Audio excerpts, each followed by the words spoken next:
Thanks for being here. Subscribe to Cheating Stories Best, so you don't miss new stories. The husband failed, but in what way and what was it all about? In this story we will help you understand these questions. Enjoy watching. I was sitting at the bar, sipping a beer and thinking about my life and marriage to Andrea, when I saw him in the large mirror in front of me, walking toward me. He looked rather strange for these parts, a tall, thin man with sharp features, a square jaw with light stubble, and narrowed eyes, as if they'd seen too much sun.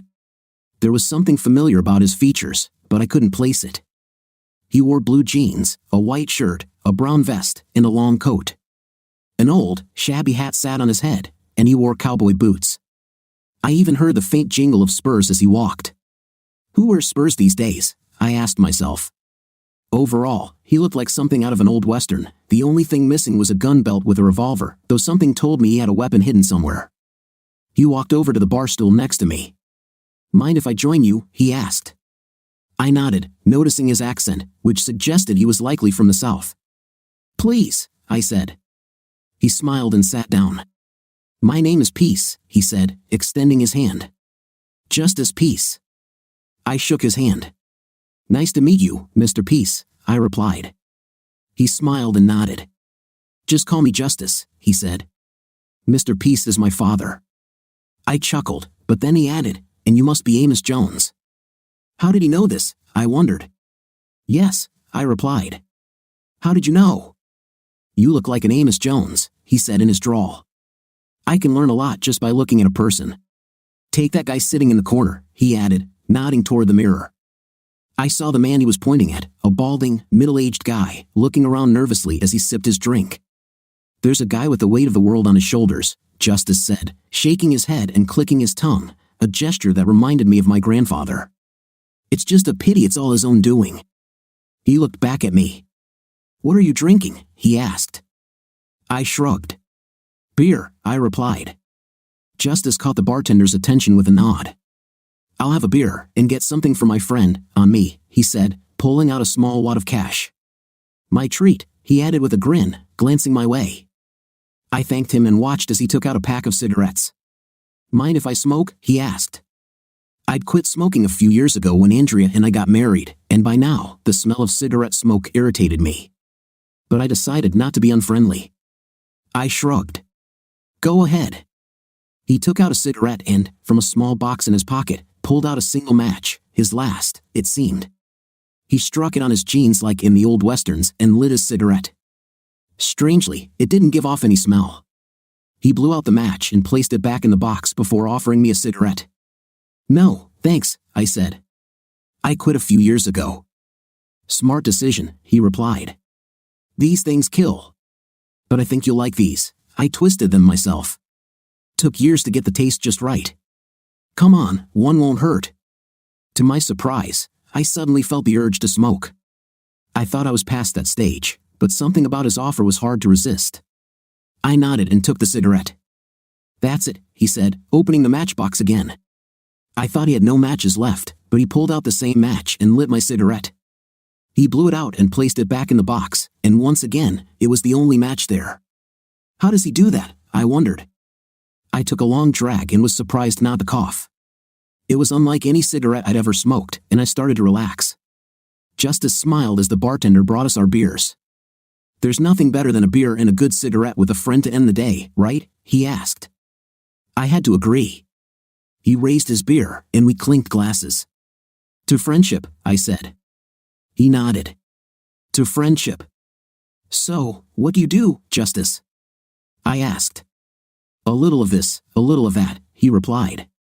"Basically, I help those who've been wronged. Like you, for example." "What do you mean?" I asked, curious. "Well, I know you work hard and do your job well," he said. "I don't understand all the tech stuff you do, but I know you're the best at it." He was right, I thought. I'd been in IT for as long as I could remember, currently working as a technician maintaining client networks and servers and often helping users with desktop issues. The job paid well, and I prided myself on doing things right the first time. The only downside was the occasional business trip. "I also know you do honest work for fair pay." "Don't cheat and never lie," he said. I started to think this guy was some kind of private detective. "You always put your family first and think about your wife." But something's bothering you, Amos, isn't it? What's worrying you? Wait, let me guess, it's your wife, isn't it? Yes, I said, surprised. How did you know? As I mentioned, I can tell a lot just by looking at someone. How long has she been cheating on you? I shrugged. I don't know. I'd suspected it for a while, but only confirmed it yesterday when I got home. Tell me about it, he urged. I told him everything, how Andrea and I met, fell in love, and got married. She worked as a secretary at a law firm that hired our company for IT support. We met on an on-site call, dated for a while, and then married nearly 5 years ago. But over the past year, she began to change. At first, it was small things, but lately, she had turned into someone else entirely. I suspected an affair but couldn't afford a private detective to confirm it. A few days ago, I was sent to a neighboring state for work and finished a day early, so I decided to surprise Andrea with an unexpected date night. When I got home, however, a surprise was waiting for me. I pulled up to our 2-story house and saw an unfamiliar car in the driveway. Parking along the curb, I went inside and heard them in our bedroom upstairs. I felt like I'd been stabbed. When he came out and looked at me, I recognized him immediately as Roscoe Jennings, Andrea's boss at the law firm. Roscoe was a prominent lawyer and highly respected in the community, a large man, both in size and reputation. I knew that if I tried to confront him physically, I'd stand no chance. They laughed as I quietly made my way back down the stairs. A few minutes later, they came down together. Roscoe grabbed his jacket and headed for the door. Pausing in the doorway, he looked back at me with a smirk. Hope you don't mind, I helped myself to a beer, he laughed before leaving. Andrea sat down on the sofa, looking at me without a trace of guilt. What are you doing home? You weren't supposed to be back until tomorrow. First of all, I live here, I said, feeling numb. I finished work early and thought I'd surprise you. It seems I'm the one who got surprised. Why, Andrea? Am I not good enough? Don't I treat you with love and respect? She laughed. Oh, Amos, it's not like that. Night with him is just good. Plus, he's rich, influential, and available, not like you, always working and running off to help clients. But he's married, I said. And he has children. She shrugged. So what? Now that you know about us, there's no need for secrecy. Here's what's going to happen. Roscoe will come here whenever he likes. Sometimes he'll stay over, sometimes he won't, and maybe he'll even bring friends. This won't change anything between us. You're still my husband, and I expect you to fulfill your responsibilities. But Roscoe has claimed his place in our bed. You can move into the guest room. And I expect you to treat him with respect and do as he says. I stared at her in shock. You can't be serious. This is my home. You're my wife. I won't tolerate this. She smirked. Yes, I am your wife, and this is my home too. I can invite anyone I please. You can accept it or file for divorce, but if you do, Roscoe will take care of it personally. What about his family? Don't you care about them? Roscoe and his wife have an open relationship, she said. They do as they please with whomever they choose. And you want the same for us? I asked, horrified. No, she said. I'll do as I want, with whomever I want, whenever I want. But I expect you to stay faithful to me. You're out of your mind, I replied. How long has this been going on? A few months, she said with a shrug. Roscoe has been here nearly every night you were away. I used to hide it, but now I don't see the point. What if you get pregnant? I asked, still reeling. So what?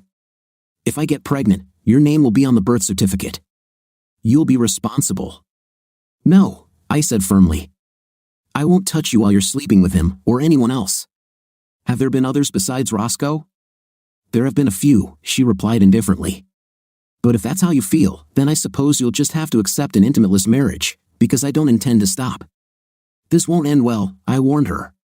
You're wrong, she said confidently. Listen, I still love you, just not as much as before. I need this. I don't know how long it'll last, but when it's over, I'll be yours again. Just let me do this. I shook my head in disbelief. You can't possibly mean that. You say you love me, yet you expect me to live this way? She grinned. Of course I love you. I just enjoy the thrill with Roscoe and his friends. That's all. So, what's next? I asked, feeling defeated. Where does this lead? Roscoe is coming over on Friday, she said. Tomorrow, actually. You'll officially hand me over to him. Of course, that means you'll have to listen to us, endure our insults, and accept your new role. My new role? I asked, horrified. What does that even mean? You'll be my willing cuckold, she said, smiling coldly. I looked at her, disgusted. You're completely crazy, I said. I grabbed her hand and removed the wedding and engagement rings, the same engagement ring that had been passed down in my family for 5 generations. It originally belonged to my great-great-great-grandmother Elizabeth, who married my grandfather Elijah several years before the Civil War. They had 2 children before he was killed by a Confederate bullet during Sherman's march to the sea. Elizabeth never remarried but made sure her children and grandchildren knew about her brave husband. His story, along with the engagement ring he gave her, had been passed down through generations. My parents still kept an old photo of Elijah and Elizabeth, taken before he went to serve in the Union Army. What are you doing? Andrea asked, startled. Those are my rings. You're wrong, I said firmly, my tone making her recoil. I had never spoken to her like that before. This engagement ring has been in my family for over 150 years, and I won't allow you to desecrate it. You can have it back if I decide you deserve to wear it again. Fine, she replied, standing up. Let it be your way. Well, are you coming to bed? Hell no, I replied. I won't touch you while you're sleeping with that piece of... Okay, she interrupted. Have it your way. But you better behave yourself on Friday. Is that a threat? I asked. Call it what you want, she said, smirking. But if you mess up, you'll pay. She went upstairs and slammed the bedroom door, locking it behind her. I slept on the sofa and got up early the next morning. When I found the bedroom door still locked, I kicked it in, breaking the door frame. It took a few hits, but I got it done. Andrea sat up in bed, surprised. What are you doing? She asked. I'm getting dressed, I said. Unlike you, I actually have to go to work. I paused my story, taking a sip of beer and a drag on my cigarette, surprised that it hadn't burned down yet. Justice sat quietly, listening. Did you talk to the lawyer today? He asked. I nodded. Yeah. Turns out Andrea was right. With the current laws, they'll wipe the floor with me. The lawyer said I'd be better off financially if I just went along with whatever she wanted. Can you believe that? Justice shook his head. So what are you going to do? He asked quietly. I don't know, Justice. I've never been in this situation before. Part of me wants to just walk away, but another part of me wants to strangle them both. Justice looked at me intently. An old friend of mine used to say that no man who does wrong can stand before a man who is right and keeps moving forward. So, Amos, what kind of man are you? I'm a man who's been wronged, I replied. He nodded. Exactly. That's why I'm here. So, what do you say to setting an ambush for them tomorrow night? You and me together. I looked at him, startled. You'd really help me? Of course, he said. You'll do most of the work, but I'll be there. So, what do you say? Ready? Hell yes, I said. For the first time in a long time, I felt a surge of confidence, all thanks to this strange man. Justice smiled, and we spent the next hour planning. By the time we were done, I felt ready to move mountains. See you tomorrow night, buddy, he said, standing up. I watched him leave and felt better than I had in months. I put on my jacket and headed home. Andrea was there when I walked in, and she didn't look happy. Where have you been? She screamed. What does it matter to you? I asked. You've been drinking, she said, walking closer. Yes. So what? At least I'm not running around with people of questionable morals. I was worried about you, she said, trying to sound sincere. I thought you might do something stupid. I know you met with a lawyer today. So you and your lover have been spying on me? What if we have? She sneered. And yes, I know you were at the bar, drinking and talking to yourself for hours. Who were you talking to, anyway? If they were really following me, they must have seen me with Justice. The bartender saw him too. He even served him a beer and took his money. I've got a lot on my mind, I said. Well, tonight's your last chance to be with me exclusively, she said. So, are you coming upstairs? No, I replied. I told you, I won't do this until you and Roscoe are done with whatever this is. Fine, she said, walking upstairs. Have it your way. To hell with it, I muttered. To hell with her and everyone she's brought into my life. I shoved my hand into my jacket pocket and found a cigarette and a match there. How did it get there? I wondered. Forget it, I thought, grabbing a beer and heading out onto the back porch. I opened the beer, put the cigarette in my mouth, and struck a match on my jeans, just like Justice had. To my surprise, the match caught fire immediately. I took a long drag, enjoying the taste and starting to relax as I sat on the swing I'd installed last summer. The next thing I noticed was Andrea standing on the porch, looking down at me. When did you start smoking again? She asked. Tonight, I said. So you'd rather sit here and smoke than come to bed with your wife? She asked angrily. I looked at her and was struck by a wave of disgust. The once beautiful face I knew so well had become something unrecognizable. I don't have a wife anymore, I said. She's dead to me. Shocked, Andrea sat down on the swing and reached out, but I pulled back, repelled by her presence. Please don't say that, Amos, she said softly. I'm still your wife. Please, come to bed with me. I shook my head. My wife would never get involved with someone like that, I said. She would have told him to get lost. But you? You let him do whatever you wanted, and now you expect me to go along with it? No, you're not my wife. You're just someone living in my house. You disgust me. Now leave before I throw up. Oh, God, she whispered, tears streaming down her cheeks. You really hate me, don't you? Did it just now occur to you? I asked.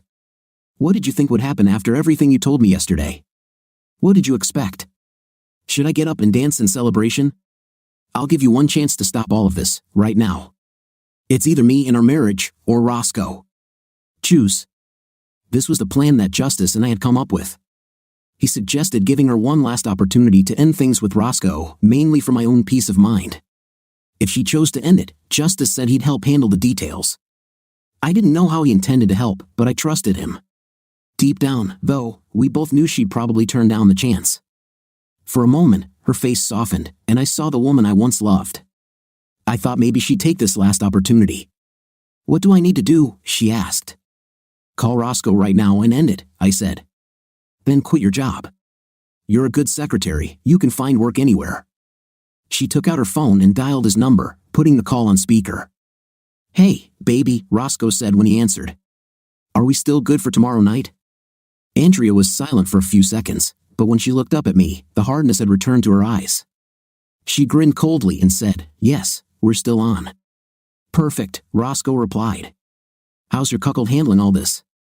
Not great, she said with a mocking smile, but he'll get over it. Roscoe laughed. Maybe I should bring a couple of guys along to keep him in line. Andrea chuckled. Yes, do it, she said. All right, see you tomorrow night, he replied, hanging up. She looked at me with contempt. Tomorrow's going to be a good night, she sneered. You'd better behave yourself. I nodded, knowing what lay ahead and feeling a strange calm. I had given her one final chance, and she had thrown it away. Blowing a cloud of smoke in her face, I noticed her reaction, a grimace, almost like a vampire shrinking from sunlight. So, she said, straightening herself. Do you want to spend one last night with me? This is your last chance. I shook my head. I already told you, I won't touch you while you're sleeping with that idiot.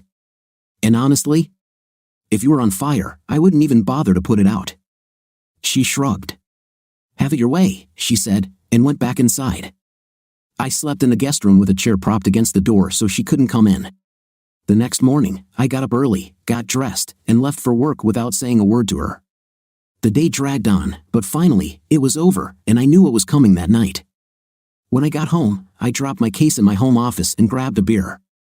Andrea was cooking dinner, but I had no appetite for anything she made. You'd better eat something, she said. You'll need your strength tonight. Roscoe and the guys will be here in an hour, Andrea said. I took a beer from the fridge and glanced at what she had prepared. I'm not hungry, I replied. Besides, how can I be sure you haven't poisoned my dinner? Amos, she said, feigning hurt, do you really think I would do that? Hell yes, I said, reaching into my jacket pocket for a cigarette and a match. I'll go out on the porch to smoke, I added, heading outside. She followed. I don't like you smoking again, she said. I lit the cigarette, taking a long drag. I don't care what you like or don't like, I replied. I don't like that you're cheating on me, but I don't get a say in that, do I? She stood in silence, then shook her head and went back inside. After she left, I replayed the plan that Justice and I had developed, preparing myself for the encounter. I finished my cigarette about an hour later. Don't ask me how, but time passed strangely that night. Eventually, Andrea came back onto the porch. "Roscoe and his friends are here," she said. "Go upstairs and wait for us." I nodded and went upstairs. A chair was placed so I'd have a clear view of the bed, and I noticed a video camera set up in one corner of the room. I heard them talking downstairs, followed by footsteps on the stairs. Andrea entered first, with Roscoe close behind. The big man grinned and extended his hand, expecting me to shake it. When I didn't, he shrugged and kissed Andrea instead. "So," he said, turning to me, "are you ready for the show?"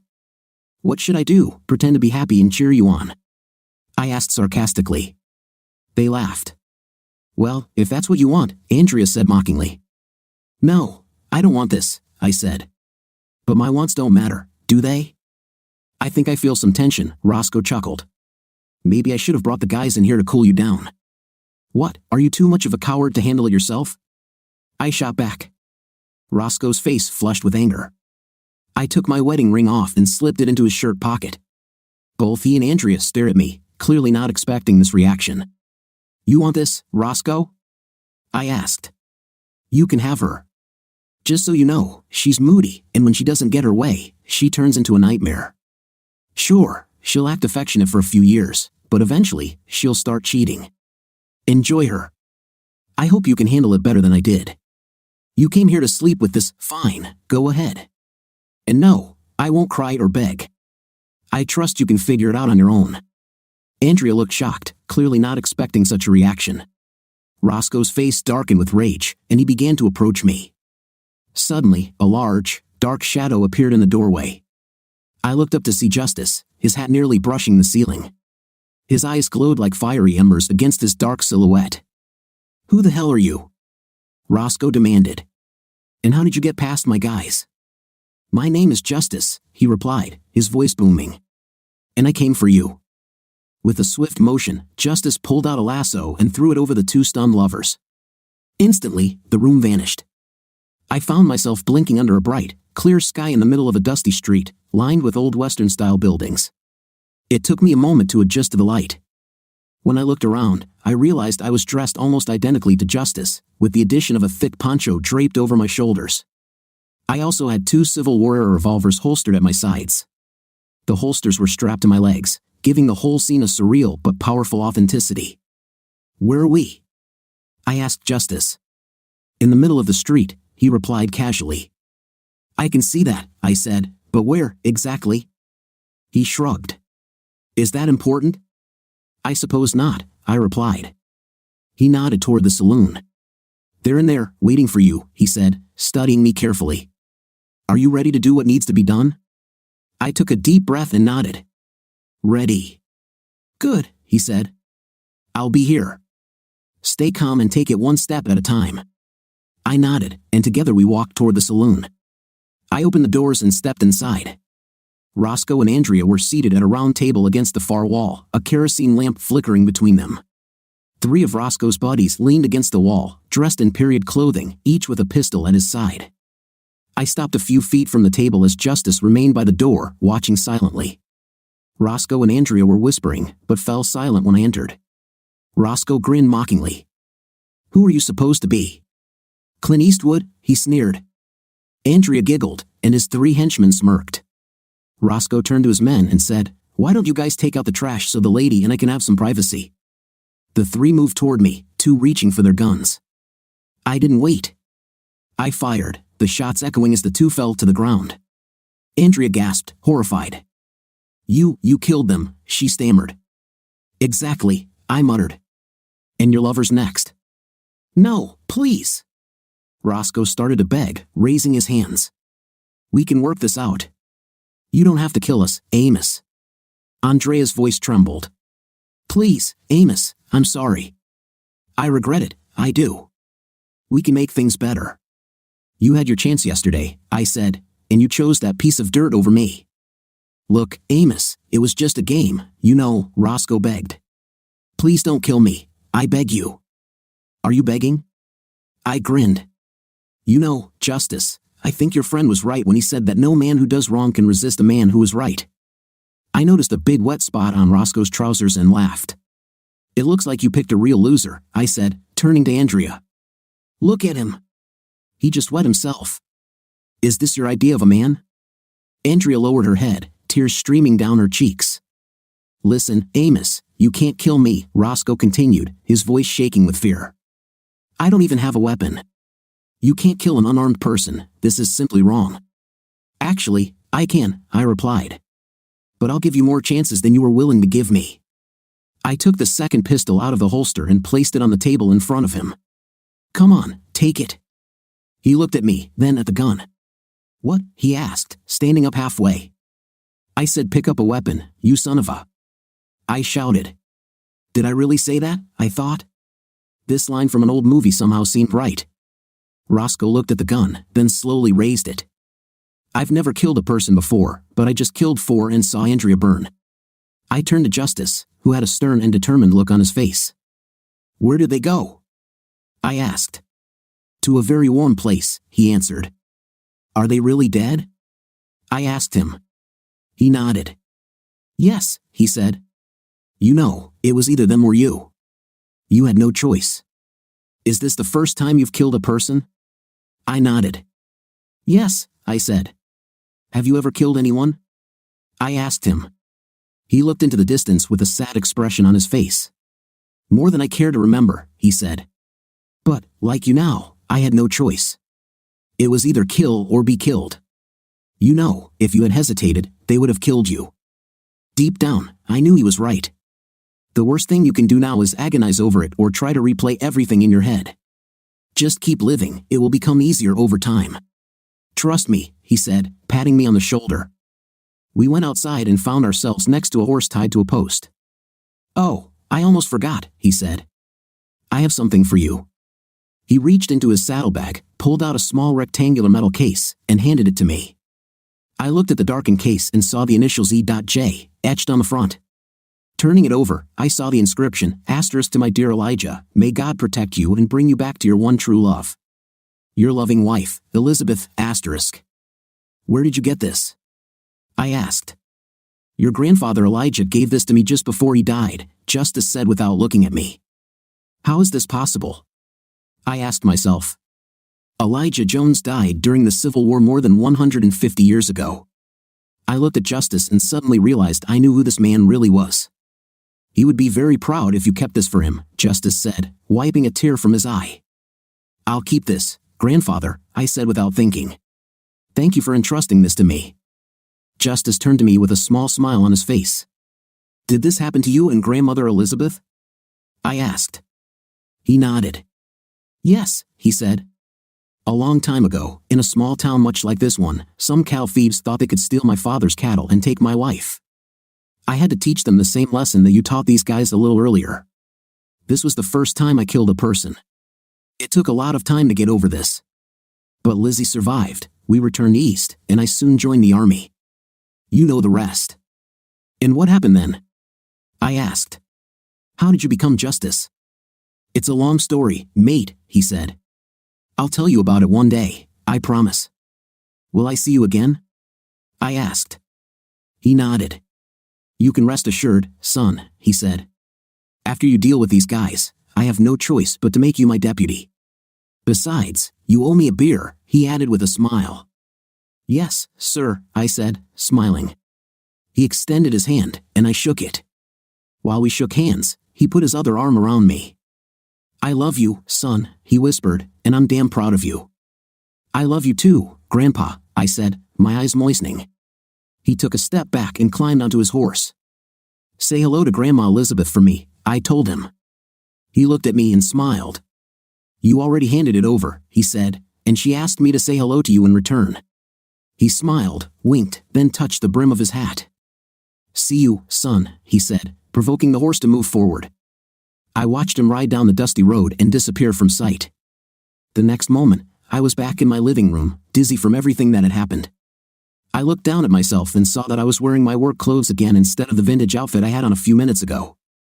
I felt something in my pocket and pulled it out. It was the same cigarette case that Justice, or rather my grandfather Elijah, had just given me. I opened the case and saw that one side was filled with his rolling papers, and on the other side was a photograph. I looked at the photo and saw Elijah and Elizabeth. When I carefully studied the photo, I clearly saw the similarities between Elijah and Justice. There was no doubt about who Justice really was. I turned the photo over and saw a short inscription on the back, Amos, with love, Grandfather Elijah and Grandmother Elizabeth. I put the photo back, amazed. How will I explain this to my parents? The truth was that I couldn't tell anyone about it. For starters, no one would believe me. I realized that I had not eaten for several hours and was very hungry. I walked into the kitchen, looked at the cold casserole Andrea had made, and tossed it into the trash disposal. I took out a couple of slices of cold leftover pizza and warmed them up in the microwave. After I ate, I started packing all of Andrea's things. By the time I finished, it was already late, and I felt completely exhausted. I slept restlessly. The next morning, I got up, had a cup of coffee, and went about my usual Saturday chores, including mowing the lawn. Part of me missed Andrea, but most of me was relieved that I was no longer besieged by her constant complaints and betrayals. By the end of the day, I had a plan. Naturally, I couldn't tell anyone what really happened to Andrea, so I decided to file a missing person report with the police the next day. I knew they wouldn't do anything until enough time had passed. I made a note to call a lawyer and find out how long I needed to wait to file for divorce on the grounds of desertion, knowing that no one would ever find Andrea. The next day, I went to the police station and filed a missing person report. The desk sergeant took my report, read it, then asked me to wait a moment. I sat down and waited for what seemed like an eternity. Finally, a man in a suit approached me. "Amos Jones?" he asked. I nodded. "I'm Detective Smith. Do you have a few minutes? I would like to discuss your missing person report." I followed him into a room and watched as he took out a recording device. "Mr. Jones," he said, "I noticed that your statement says your wife left with Roscoe Jennings and 3 other men on Friday night. You say you haven't seen them since then, right?" "Yes," I answered. "What more could I say?" "One of the 3 men who was with Roscoe was an undercover cop," he said. "He also disappeared, and no one can find him. Were you aware that your wife was having an affair with Mr. Jennings?" "I found out about this at the beginning of the week," I said. He nodded. "Do you have a weapon?" he asked. "No, I don't," I answered, which was true. I didn't have a gun, though I was thinking about buying one. "You know, we usually check out the husband carefully when something like this happens," he said. "Do you mind if we search your house?" "No, I don't mind," I said. I had nothing to hide, well, other than the fact that I shot 3 men, but what could I say? "I shot Roscoe and your cop in a parallel dimension?" "We'll get back to you, and I'd appreciate it if you could remain available," he said, standing up. "Detective," I said, "was my wife involved in something illegal?" "That's what we're trying to find out," he said. "I can't go into detail, but we've been watching Mr. Jennings for a long time." "I see," I said. He shook my hand and left. I returned home, and of course, several policemen came and thoroughly searched the house. They found nothing, except my wedding ring, which had somehow rolled under the bed. After they left, I put Andrea's things in the car and took them to her parents. I told them about the betrayal and said that Andrea left with her lover on Friday evening and has not returned since then. They were shocked when I told them this. "Do you have any idea where she might be?" asked Andrea's mother. What could I say? "Is she burning in hell?" I shook my head. "No ideas," I said, "but it doesn't matter. I'm still going to file for divorce." "I understand, son," said her father, Jack. "Please let us know if you find out anything." I promised that I would do so and left. My parents were just as shocked as Andrea's and offered to help in any way they could, but I knew there was nothing they could do. The next day, I met with a lawyer to discuss divorcing Andrea on the grounds of desertion. I explained that I had filed a missing persons report and that the police were looking into it, but the lawyer said I would have to wait a year before I could file for divorce on that basis. I thanked him and went back to work. For the next few months, life continued as usual. I worked, came home, ate, slept, and started all over again. From time to time, I would call the police station to check on the status of the missing person case, just to keep up appearances.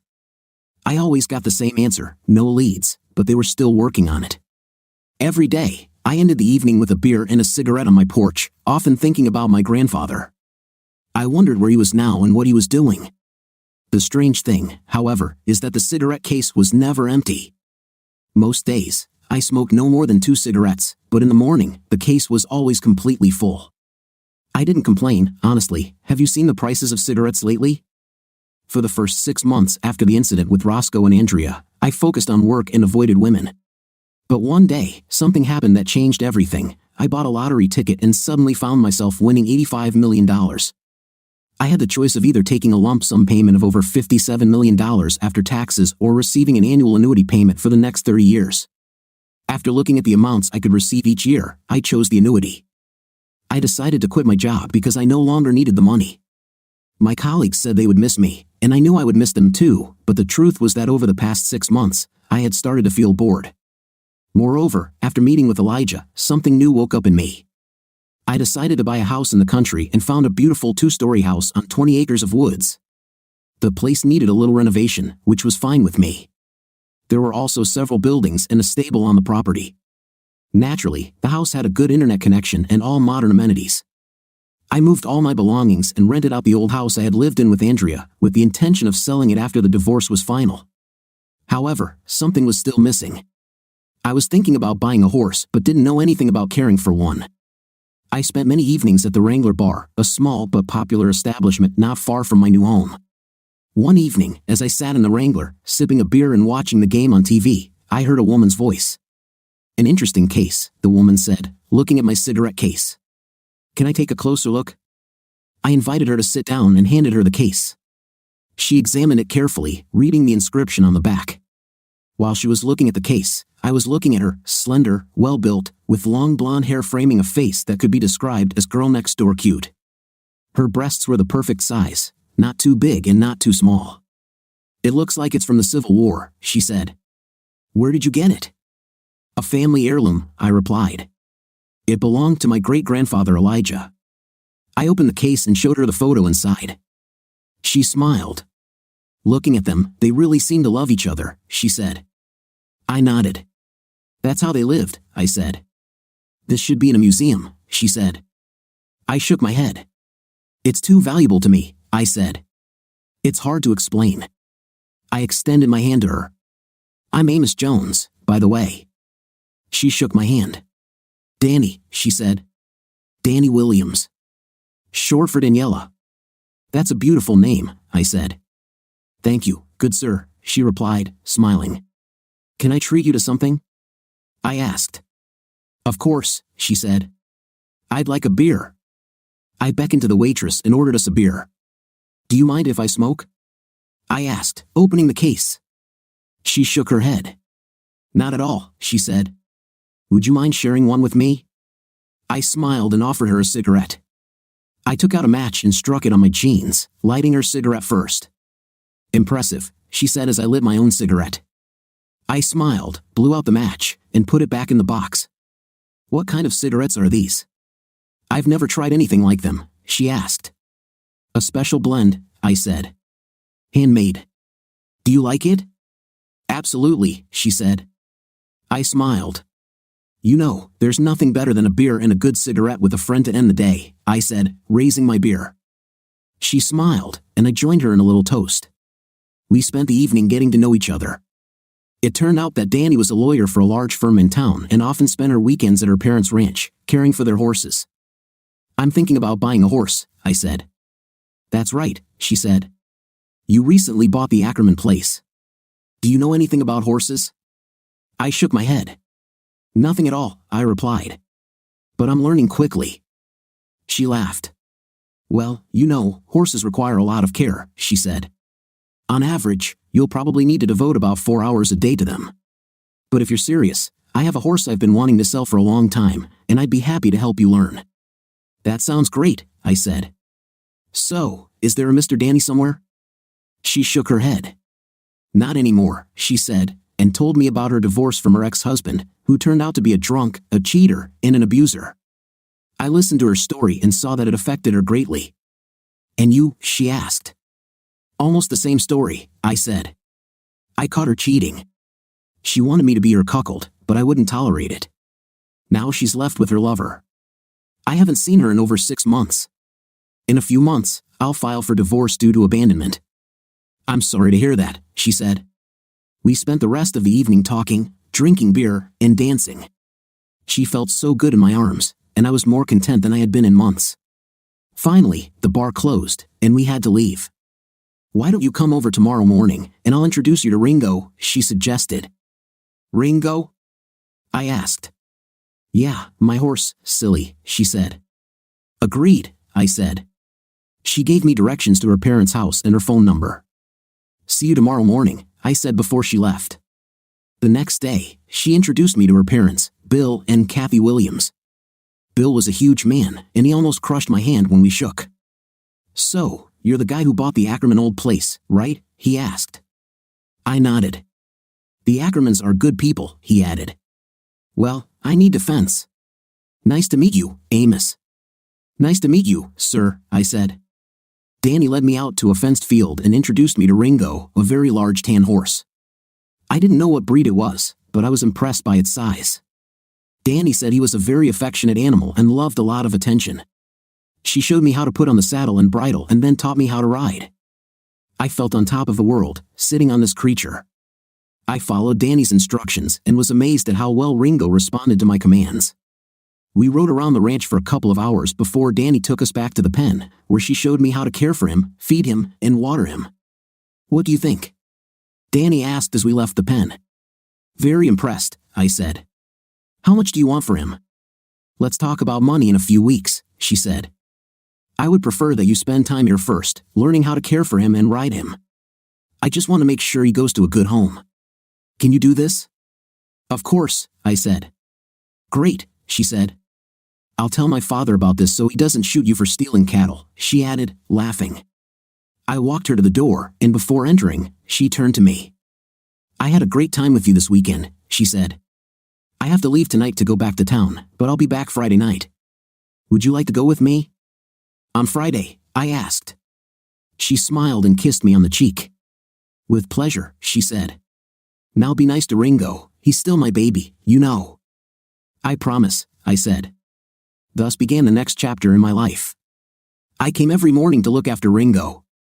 Bill and the ranch hands showed me a few more tricks, and over time, we all became good friends.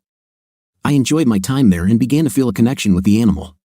I also noticed that I was thinking less and less about Andrea. Danny came home every Friday, and we dated for several weeks. One Friday, she came to me with a suitcase in her hand. Are you okay with an overnight guest? She asked. Please, come in, I said. We went to dinner and ended up in my bed. It had been a long time since I had been with a woman, and Danny said it had been a long time for her too. After that, we lay in each other's arms. She propped herself up on her elbow and looked into my eyes. Just so you know, she said, I am extremely monogamous and absolutely hate cheaters. Can you handle this? Absolutely, I said. And I am exclusively monogamous and do not tolerate betrayal in any form. She kissed me and looked at me. Okay, she said, because I think I'm falling in love with you. I'm glad, I told her, because I'm definitely falling in love with you. We hugged again and made love before falling asleep. Daddy says he's very impressed with the way you're taking care of Ringo, she told me the next day as we drove to her parents' ranch. I like it, I said. He's a beautiful animal. Do you still want to sell him? She asked. Absolutely, I said. She told me the amount she wanted, and I almost choked. Of course, I could afford it, but I didn't know that horses were so expensive. I knew I would have to spend over $3,000 a year to maintain him, but that wasn't a problem. Agreed, I said. Can I leave him here for a couple of weeks while I get the paddock ready? No problem, she said. A couple of weeks later, the pen was ready, and Bill brought Ringo. He looked at what I had done to the pen and was impressed with the new shelter I had built for the animal. Damn, son, he said, this horse is going to be spoiled. Did you put a TV or two? He asked, laughing. I thought about it, I said, laughing with him. After we got Ringo settled in, Bill looked at me seriously. You know, Danny really loves you a lot, he said. Very much, I replied. Yes, sir, I said, and I love her very much too. He nodded before speaking again. I know, he said. I just want you to know that she is still my little girl, and I will do everything I can to protect her. Her last husband was a real stupid, and it took me a lot of effort not to skin him. Just promise me something. What exactly? I asked. Treat her right, he said. Don't ever make my girl cry.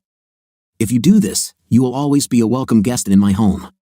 I promise, Mr. Williams, I said, holding out my hand. He shook my hand and smiled. I'll hold you to your word for that, son, he said. Well, I have to go. See you soon. Danny and I continued dating over the next few months. During this time, our love for each other grew and turned into something special.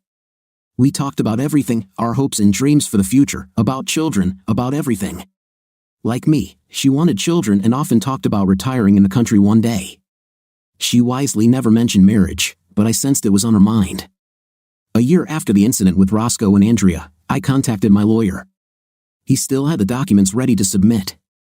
Over the past year, I made sure that I had completed all the legal steps. Naturally, the authorities never found Andrea. I knew they wouldn't, and the case is now considered unsolved. My lawyer said that in 30 days, I would be a free man. I took out Grandma Elizabeth's ring and decided to have it cleaned and adjusted for Danny. I was planning to propose to her the weekend after the divorce became final. Life was definitely going well. I looked at my reflection in the mirror and thought about the events of the last year. It was one hell of a crazy ride. A little over a year ago, I walked in on my first wife, Andrea, in bed with her boss in her house. To make matters worse, they did it in our marital bed. Andrea wanted me to accept her dirty affair and threatened to ruin me if I chose divorce. The next day, after I visited the lawyer, I met a man who introduced himself as a justice of the peace. In fact, he turned out to be my great-great-great-grandfather, Elijah Jones, a man who died serving in the Union Army under General William Tecumseh Sherman. Justice, or rather, Grandpa Elijah, helped me deal with 2 traitors. Over the next year, I filed for divorce after reporting Andrea missing, won the lottery, quit my job as an IT and networking field technician, and then bought a house in the country. It was there that I met Danny Williams, the current love of my life.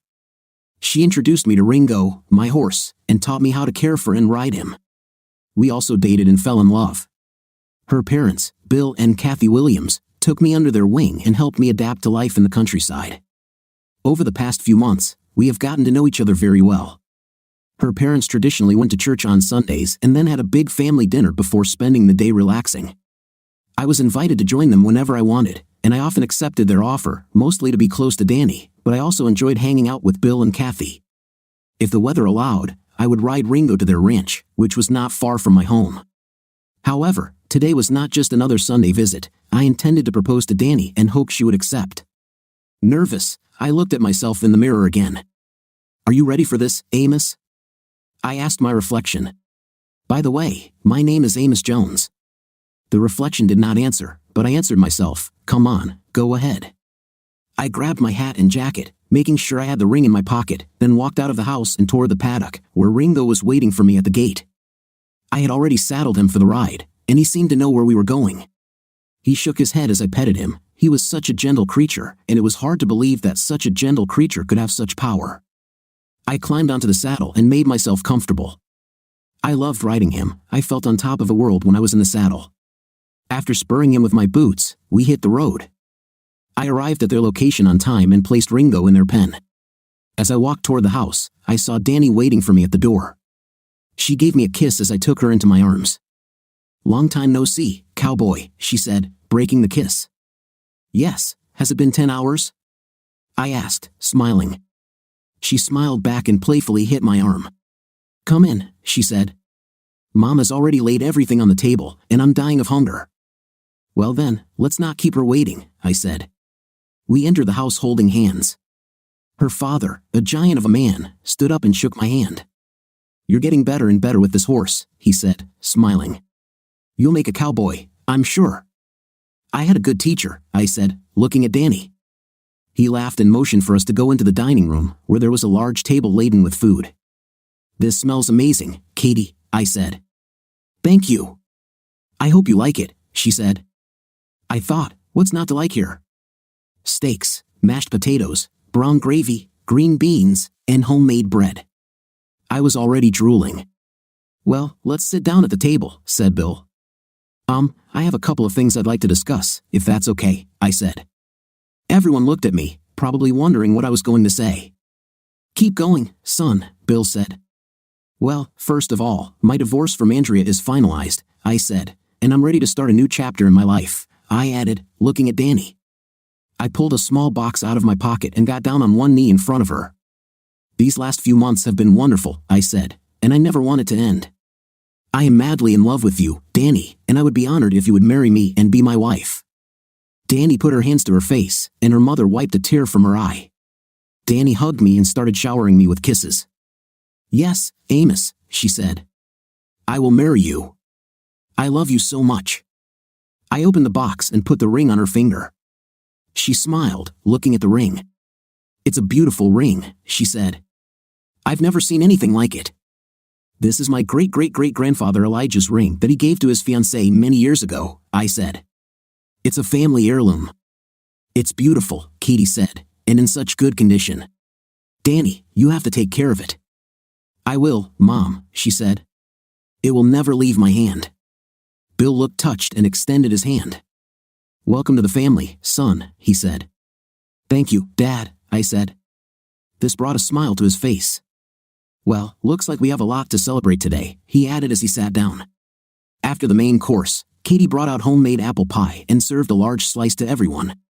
Then Danny and I rode out on horseback and ended up at a large pond at the back of their property. After securing our horses, Danny and I celebrated our love outdoors. We lay there on the blanket, looking at the sky. After hours of love, Danny raised her hand and admired her ring. It's a really gorgeous ring, she said. Is this the same ring you gave Andrea? Yes, I said. If you want, I can buy you another one. Don't even think about it, she said.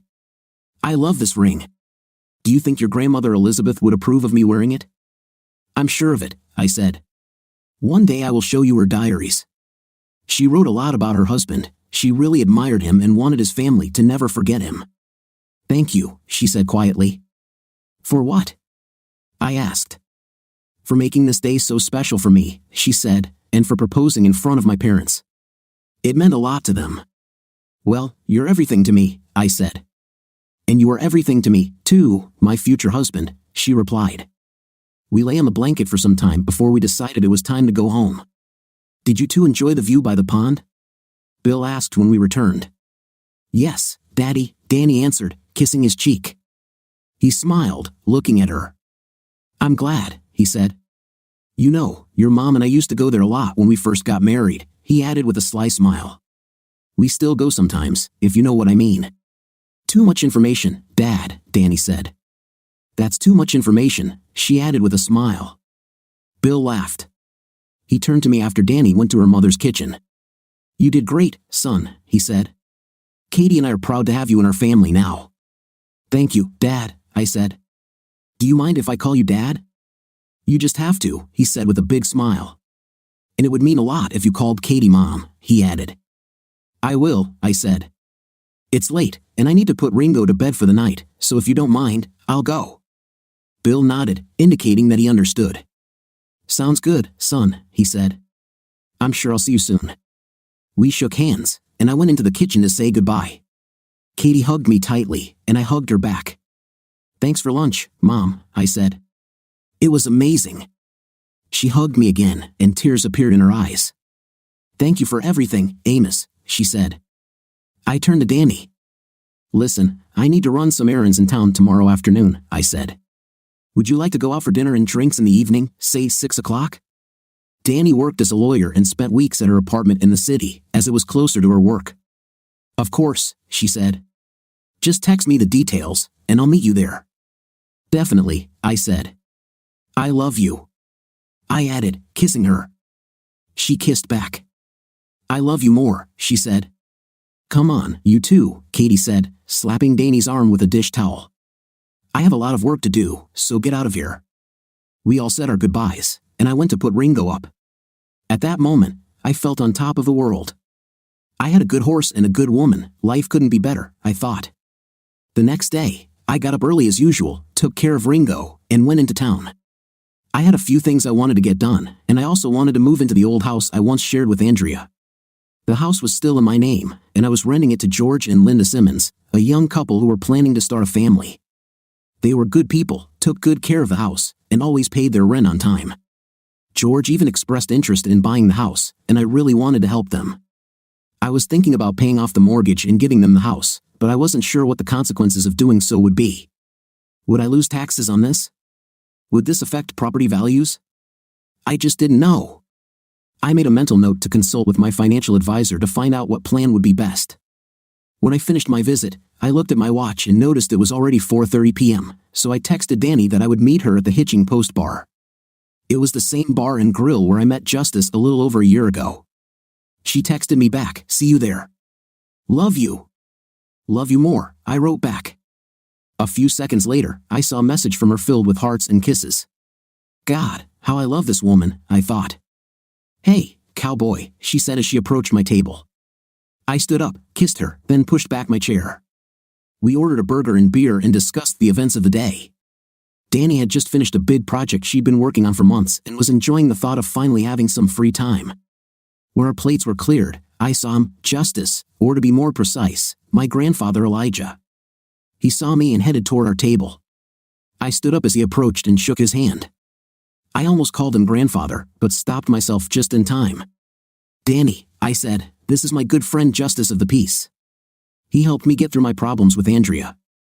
"Justice, this is my fiancé, Danny Williams." "Nice to meet you, Mr. Peace," she said with a smile. "Please call me Justice," he said. Mr. Peace was my father. He looked at her ring.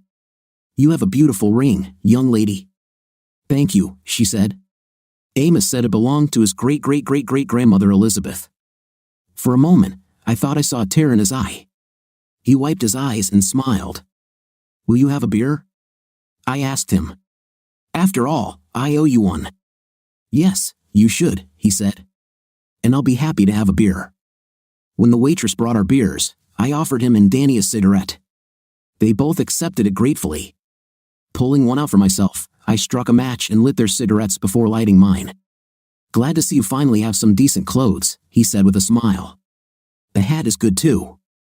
I remember when that old thing looked this good." We chatted for a bit, but I was curious as to what brought him back. "So, what brings you to these parts?" I asked. "Well," he began, "I have a situation, and I need your help. In fact, I would really appreciate it if you both would help." "What's happening?" asked Danny. "The guy found himself in a situation similar to what Amos faced with his first wife," he said, "only this guy's situation is much worse. He tried to cope with it himself, but in the end, he took on more than he could handle." "About?" I asked. "Yes," he said. "He went to a camp in Idaho for 3 months to get better. He came back, and everything fell to pieces, pardon the expression." "Where is he now?" asked Danny. "He's being held against his will in some secret underground prison facility in the Acme building by the river," he said. Danny and I looked at him in shock. "Held against his will?" asked Danny. "It's illegal," he said. "Yes, ma'am, it is. And he feels very bad. They keep him on bread and water and treat him really badly." "How did you know about this?" asked Danny. "I visited him a little earlier," he said. "How did you do it?" she asked. "I fooled the guards," he said. "Used my old ranger badge." "Were you in the Texas Rangers?" asked Danny. Justice nodded. "Yes, ma'am," he said. "A long time ago. Served under a different name." "Who was your captain?" she asked. I realized she was trying to relate to his story, so I didn't say anything. "Bill McDonald," he said. "He retired a long time ago." "I understand," Danny said. "So you were in Company A?" "No, ma'am," he said. "Company B, front battalion." Danny nodded slightly. "And how did you know about this man?" she asked. "He asked for help," Justice said. "I was assigned this case." "Who are you working for now?" she asked. "FBI. For the highest authority, ma'am," he said. "You said he was in a camp in northern Idaho," Danny continued. "What kind of camp is this?" "Camp Rollins, ma'am," he said. "His name is Michael Bradley." "Bradley," she repeated. "I know that name. I heard something from the Roland camp a couple of months ago about him, very unusual charges. I tried to contact him, but I never succeeded. I even called my contact at the camp to get more information, but no one ever reported him missing." "I'm not surprised," he said. "What about his wife?" she asked. He was told his wife was dead, killed in a plane crash, Justice said. But you don't believe it, do you? She asked. Not for a minute, he said. Where do you think she is now? Somewhere in Albania, he said. She is being sold into slavery and given a lethal mixture of contaminated illegal substances. She is on borrowed time, and there's no one on earth who can help her. She is finding peace with God and hopes to see her husband before she leaves. And who sells her? Danny continued. A lying, sneaky piece of dog excrement named Doug Carson, he said. The same one who framed and imprisoned Mike? Doug Carson?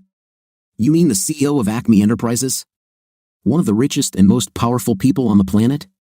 Danny asked in shock. The same one, Justice said. And how did you know all this?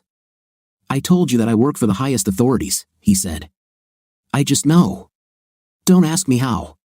Look, ma'am, I understand that you want everything on paper, but I have two people who won't last much longer if nothing is done.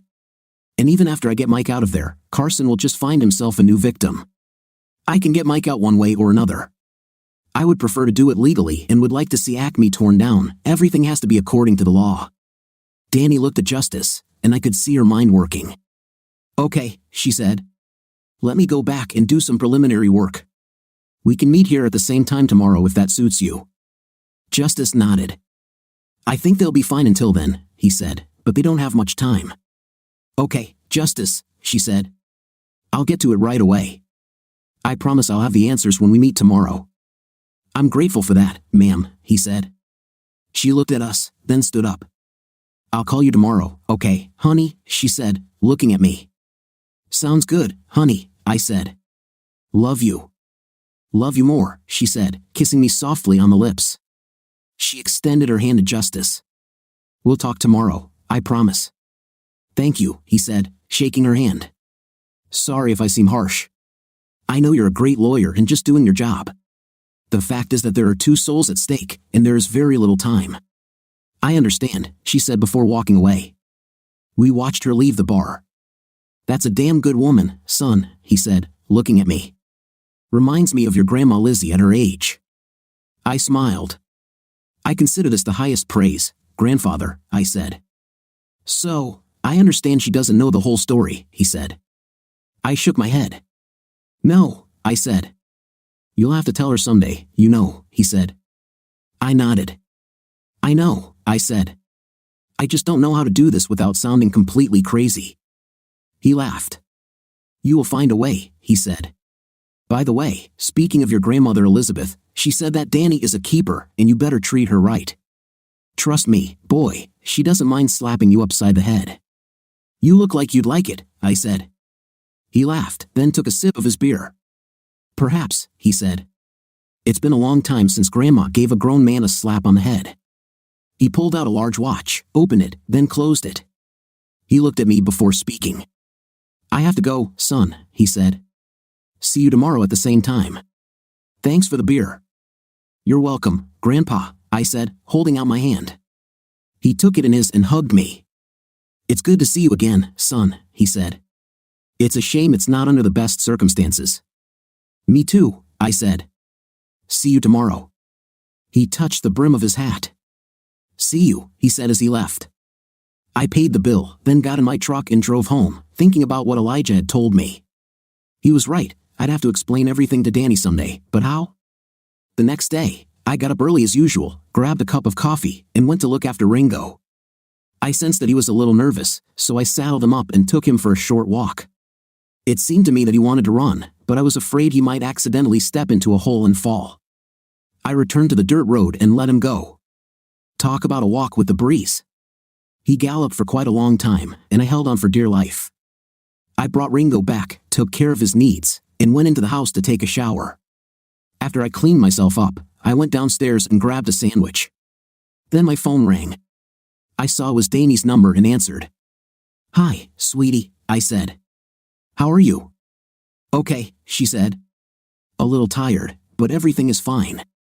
Listen, can you come to my apartment around 3?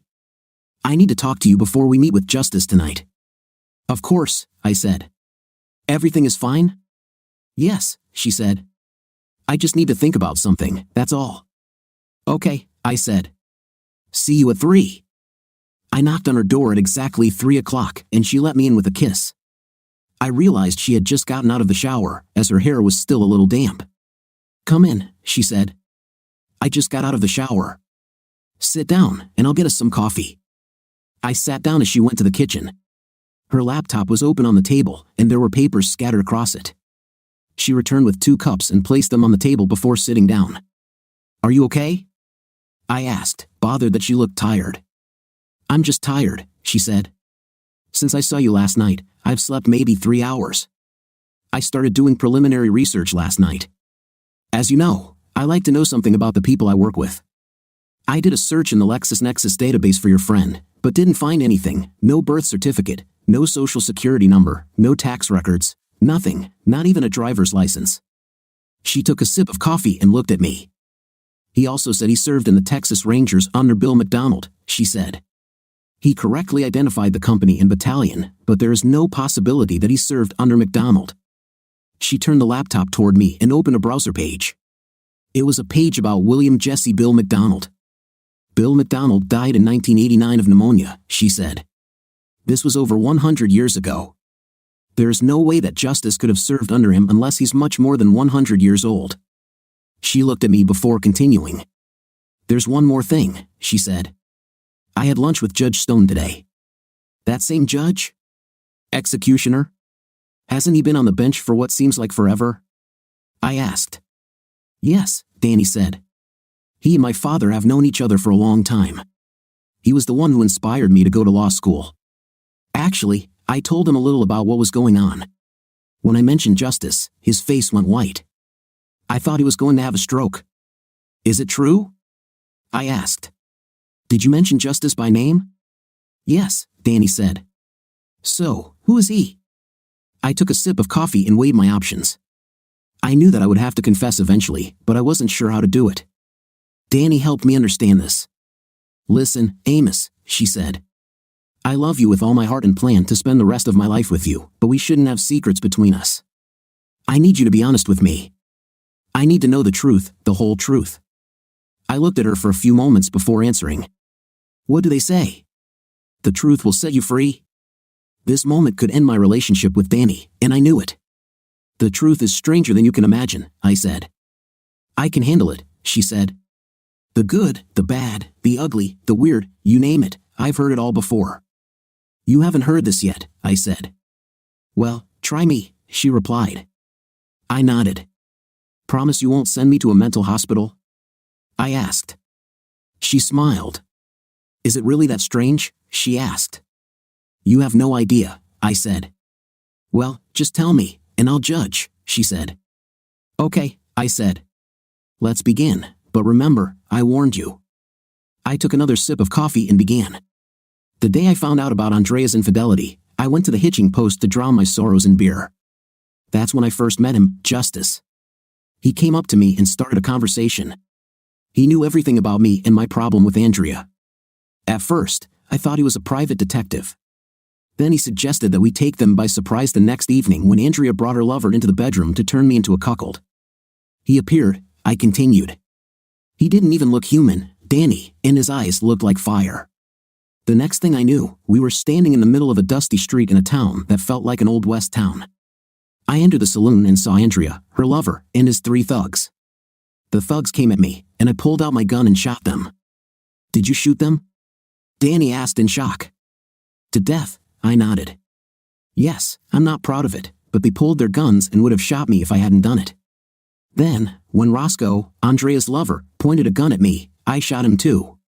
When he fell, their table overturned, and the lamp set Andrea's dress on fire. There was nothing I could do to put out the fire. The next second, they were all gone." "Oh my God," Danny said.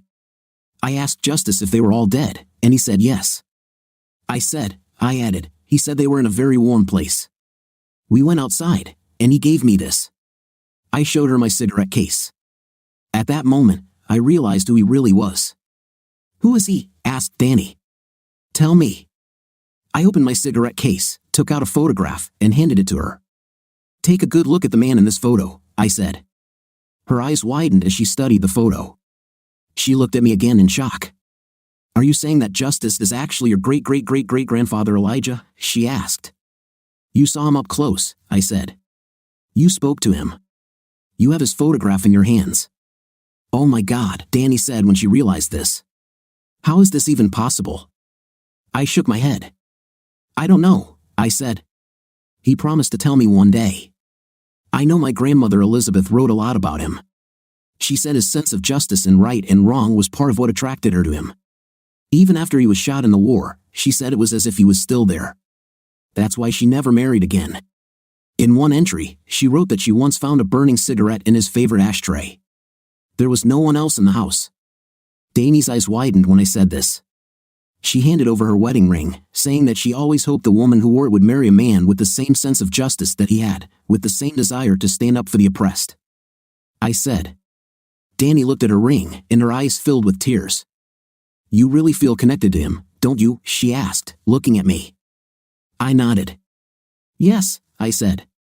I can't explain it, but I feel like I want to follow in his footsteps sometimes. She smiled and stroked my cheek. I can feel it, she said. So do you believe me? Are we still a couple? I asked with concern. She kissed me softly before answering. I believe you, she said. And of course we are still a couple. I'm going to marry you, Amos Jones, and I'm going to give you a house full of children. I plan to grow old with you. I love you with all my heart, Amos. Never forget this. She hugged me, and we kissed, our tears flowing together. So what did Judge Stone say when you told him what was going on? I asked when we broke the hug and calmed down.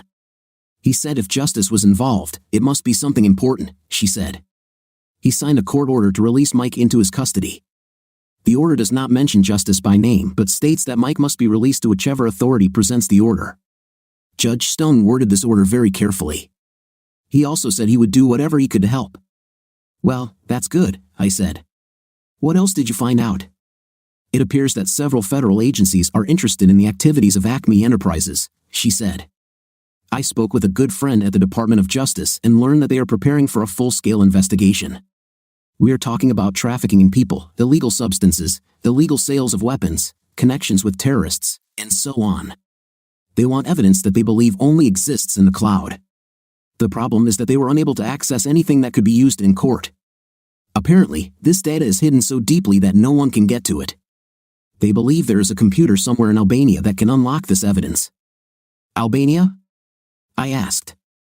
Isn't that where Elijah said Mike's wife is? You noticed it too, she said. Do you think they can be in the same place? Who knows? I said. Can't they get the CIA to figure this out? She shook her head.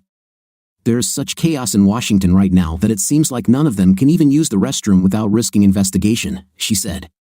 Everyone is too busy trying to cover their asses. It looks like your friend took a risk by telling you all this. Yes, Danny said. A lot of people are frustrated and are jumping at any opportunity. What did you find out about Mike? I asked. I reviewed the report I received from Rollins, she said, and I studied the employment contract he gave them. According to the report, Mike was offered the job with a letter saying he had something interesting for them. The problem is that what they really wanted was his wife. She basically became a corporate mistress, used and abused in ways you can't even imagine. So this was all planned? I said. Yes, she said. His employment contract was for life, and he was promised the same remuneration no matter what he did. But there are many problems with the contract that make it invalid. To summarize, he was hired and contracted under false pretenses to cover up the company's illegal activities. Add to this the fact that he was illegally imprisoned, tortured, beaten, and had his life and marriage destroyed. There's a lot more, but that's the main thing. It would take me years to file all the possible tort claims, and that doesn't even include the criminal cases involved in all of this. It could take decades for this to come to trial, if it ever comes to trial at all. I take it you have a plan? I asked. Yes, she said. I've already sketched something out, but I want to discuss it with you and Elijah first. Okay, I said, looking at my watch. I hadn't noticed how quickly the time had passed, but I saw that we had just enough time left for Danny to get dressed before we had to leave. You need to get dressed, honey. It's time to go. She kissed me again and went to the bedroom. We arrived at the hitching post 10 minutes before we were due to meet Elijah, and we were shown to a table in a quiet corner of the bar. We had just settled in when he came in. We stood up as he was shown to the table and ordered beers. "It's good to see you again, Grandpa Elijah," Danny said, shaking his hand. He looked at me, puzzled for a moment before speaking. "I take it you told her everything?" he asked. "I told you," I said. "Well, let this be a lesson to you, son," he said. "Never try to deceive your wife, especially if she is a lawyer." "Do you mind if I call you Grandpa Elijah?" she asked him. He smiled widely before answering. "I'll be offended if you don't, young lady," he said as we sat down. "By the way," he said, looking at Danny, "you once wondered if Lizzie would approve of you wearing her ring. Not only does she approve, but she told me to tell you that she can't think of anyone more worthy of wearing it. And I have to admit, it looks just as beautiful on you as it does on her." "Thank you, Grandpa," she said, hugging him, her eyes moist. "I would like to meet your wife." According to Amos, she was an incredible woman. "She's the best," he said, hugging her back. "And who knows? Maybe one day you'll meet her," he added with a wink. After the waitress brought us the beer, we got down to business. Danny held out the writ signed by Judge Stone and handed it to Elijah. "Here is the writ signed by Judge Stone," she said. "Is this Alfred Stone?" he asked. Danny nodded. "I met him once a long time ago. Good man." Danny repeated everything we had discussed earlier that day and then laid out her plan. Elijah and I listened in silence, and his face broke into a smile when she finished. "I like the way you think, young lady," he said. "You better stay on the good side of this woman, son," he added, looking at me. We all laughed at this. I have to admit, her idea sounded crazy enough to work. We discussed a few details of the plan and what Danny had learned from her friend. "So you think this computer is in Albania?" he asked. "Yes, that's exactly what my friend thinks," she said. Elijah looked at me. "I guess that means you're coming with us," he said. "With us?" I asked. "Yes," he said. "I'm putting together a team. They are all good shooters, but they know nothing about computers. This is your field of activity, remember? So we're going to Albania?" I asked. "That's true," he said. "Carson flew to Albania early this morning on a corporate jet. I have already scouted the place and have a plan of attack. We will have to book tickets and get passports. This may take a while." I said. Elijah laughed and shook his head. "No need, son," he said. "I've already arranged everything." "So when are we leaving?" I asked. "Tomorrow morning," he said. "I'll meet you both at your house at dawn," he added, looking at me. "Okay," I said. "Let's do this." We all agreed to the plan and stood up to leave. Elijah turned to Danny. "So when are you two getting married?" he asked. "I don't know," she said. "We just got engaged on Sunday and haven't had a chance to discuss it yet." "That's true," he said. "It was just before you two went down to the pond." "Did you see this?" she asked, shocked. "Not personally, but I heard about it," he said with a smile. "Don't worry. I was young once. I just hope you don't put off the wedding too long, if you know what I mean," he added, glancing at her belly. Her eyes widened. "You mean," she began. He smiled and nodded. "Yes," he said. "How did you know?" she asked. "I can tell a lot by looking at a person," he said. "Better get back. Tomorrow is going to be a hell of a day." We said goodbye and headed towards the exit. Danny decided to come home with me. "Did you hear what you said?" "Elijah," she asked as I drove the car. "What? Are you pregnant?" I asked. "Yes," she said. "How do you feel about this?" "Happy and excited," I told her. "I will become a father." "Wow, I think we'll have to get married pretty quickly." "Do you still want it?" she asked. "Hell yes," I told her. "I love you, and I can't bear to be apart from you," I added, kissing her hand. "When this is all over, what do you say we get married?" "I'd love to," she said, clinging to me. "Then I think we'll have to turn one of the spare bedrooms into a nursery," I said. We talked about the kids all the way home. When we returned, we went upstairs and made love before falling asleep in each other's arms. We both woke up at 4 a.m. and showered together before getting dressed. We drank a quick cup of coffee before Elijah knocked on the door. "Ready?" he asked me. I nodded my head. "Fine. I think I need to swear allegiance to you first." "Okay," I said. He nodded. "Raise your right hand," he said. I did as he said. Do you promise and swear and all that? He asked. Yes, I swear, I said. He pinned the badge on my shirt. Congratulations. You are now a deputy sheriff with all the rights and protections that come with it, he said. And may God have mercy on your soul. Thank you, I said. Don't thank me yet, son, he said. We've just started. He turned to Danny. Do you have a restraining order? Here it is, she said, handing it to him. He nodded. Okay, he said. It probably won't take long, so I'll have you saddle up Ringo and meet us at the edge of the clearing overlooking Jacob's ravine. Okay, she said. Meet me there. We all went outside, and Elijah walked up to his horse. He returned with a rope in one hand and a rifle in the other. I realized it was a Winchester Model 1892 in .44-40 with a modified lever. He handed me the rifle. This is for you, son, he said. It was slightly modified especially for you. He pointed to a small pin on the underside of the lever. Raise it until it clicks, and all you have to do is cycle the lever to fire. You don't even have to pull the trigger. Come on, try it. He pointed to a tree stump in the middle of the backyard. Fire 5 good shots at that stump, he said. Just keep the rifle pointing in the same direction. I raised the pin until it clicked and pressed the rifle to my shoulder, just as my father had taught me so long ago. No, son, said Elijah. Shoot from the hip. I pressed the butt of the rifle against my upper thigh for support and aimed it as he said. That's it, Elijah said. I cycled the lever quickly 5 times. I was amazed at the ease with which the lever moved. Each time the rifle fired, I saw all 5 shots hit the center of the stump. When I was done, I lowered the pin and cycled the rifle again to eject the last shell. Wow! Danny exclaimed. Elijah smiled and patted me on the back. I was pleased with myself. You will still make a lawyer, son, said Elijah. Danny turned to me with a smile, her eyes sparkling. My husband is a gunslinger, she declared proudly. Dad will go crazy when he sees this. That was cool, wasn't it? I asked her. It was really cool, she said. Now these bad guys don't stand a chance. I laughed. Well, if you two are done playing, we should go, said Elijah. Do you want to go in my car? I asked. Elijah shook his head. No need, he said. Just stay here. As I watched, he twirled the rope over our heads and threw the noose at us. The next moment, we found ourselves in an empty corridor. Follow me, he said. I will speak. You just keep an eye on security. Got it? I said. Elijah opened the door and walked inside. I followed him. 3 guards stood up as we entered. How can we help? Asked one of them.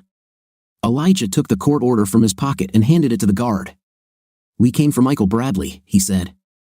The guard looked at the order, saw the official signature and seal, and turned to the other guard. Bring Bradley, he said, turning to us. I was keeping an eye on both guards, but it seemed they were also keeping an eye on me, or more accurately, the modified rifle in my right hand. A minute later, the guard returned with Mike. Remove the handcuffs, Elijah ordered. They carried out the order and pushed Mike towards us. Elijah placed Mike behind him and slowly walked out of the office. I waited until he was almost out the door, rifle at the ready, before I followed him. Once in the corridor, Elijah took out his lasso, and the next moment we found ourselves in a clearing near Jacob's ravine. I looked down the hill and saw my house. Danny came out of the woods, leading Ringo by the reins. She kissed me on the lips and handed me the reins, then turned to Mike. You must be Michael Bradley, she said. He nodded. Yes, ma'am, it's me, he said. I'm Danny Williams, she said. I tried to contact you, but I couldn't. It's okay, he said, still shaken by what happened. It wasn't your fault. I put the rifle in the holster that Danny had attached to Ringo and saw Elijah ride up on his giant horse. There were 7 other horsemen with him. I tried to make out their faces, but they were somehow blurry. Who are these guys? I asked. That guy over there is Pat Garrett, Elijah said. Beside him are Bat Masterson, Wyatt Earp, Doc Holliday, Bill Tillman, Wild Bill Hickok, and of course, my old boss Bill McDonald. They all nodded their heads in turn and touched the brims of their hats when Elijah introduced them. I thought, since we're going up against the worst, we need the best. Nice to meet you, I said. One of them spoke. Are you sure you want to take this new recruit with you? Elijah asked the man. Damn, he's barely out of diapers. I thought the comment came from Doc Holliday, but I wasn't sure. Have you ever fired a revolver, boy? He asked. Yes, sir, he did, I said. I mean into a person, he added. He shot, I said, and I will do it again if necessary. I don't know, Elijah said. We're already dead, so they can't kill us again. I don't have time to babysit a young mortal. Do you know anything about computers? What the hell is a computer? Asked the man. The others laughed. Exactly, Elijah said. He is my grandson. He is also my deputy. He's driving, period. He's protected, and he can handle it cold, Elijah said to the man. This is your group, you are in charge. That's right, said Elijah. He turned to Mike. Have you ever ridden a horse, boy? Mike shook his head. No, sir, he said. Elijah extended his hand to him. Okay, get up, Elijah said. Just hold on tight because it's going to shake a little. He turned to me. Kiss your woman and let's go, son. Yes, sir, I said. I hugged Danny tightly and kissed her. Don't worry, baby, one of the men said. We'll have him home in time for dinner. The others chuckled, breaking the kiss. I climbed onto Ringo. I love you, Danny, I said. I love you too, she said. She turned to Elijah as I rode up to him and Mike. Elijah Jones, you better bring my man back to me safe and sound, she said loudly. If you want him to be okay, she added. Elijah looked at me, raising his eyebrows in surprise when she spoke to him. Are you sure she's not related to your grandma Lizzie? He asked. They sound very similar. We all laughed about it. He turned to her again and smiled. Don't worry, Danny, he said. Your son will not grow up without a father. I promise you this. I turned to her. Watch my message, I said, and prepare everything for later. I'll be fine, she said. I love you. I love you more, I said, turning back to the front. Elijah looked at us all before giving the command. Go, he shouted, driving his spurs into his horse. We all joined him, and I held on tight while Ringo ran as fast as the other horses. I saw that we were heading towards the cliff marking the ravine and wondered if we were going to jump over the edge. Suddenly, a large dark hole opened in front of us, just above the ground. And when I thought we were going to fall off the cliff, we went through this hole and ended up in another place. I didn't know where we were, but I assumed it was Albania. It was still dark here, and the moon was shining brightly. We stopped at the top of a hill and looked around. Below, I saw a fenced-in complex with a large building in one corner. It seemed like the only entrance was through a large iron gate. What the hell is this? Wild Bill asked, pointing to the opposite end of the complex. I looked and saw a pretty new Learjet. It's a Learjet, I said. Airplane, I realized that these people probably had no idea what I was talking about. It flies like a bird. You're kidding me, he said. I saw something like this before the Great War, said Bill McDonald, referring to World War I, but what I saw was much smaller and had 2 wings. We've come a long way since then, I said. Looks like it, he replied. That means Carson is here, Elijah said, and he probably brought reinforcements. Isn't this the head of this operation? Asked Doc Holliday. Yes, said Elijah, and I'm sure they all have automatic weapons. What is an automatic weapon? Asked Wild Bill. It shoots as long as you hold the trigger, I said. A modern version of the old Gatling gun. I'm not sure I like your age, rookie, said Wild Bill. Flying cars, automatic weapons, crap. But we have electricity, hot and cold water, and indoor toilets, I said. The others laughed. How are we all going to get through this gate? Asked Wyatt, as he had an important question.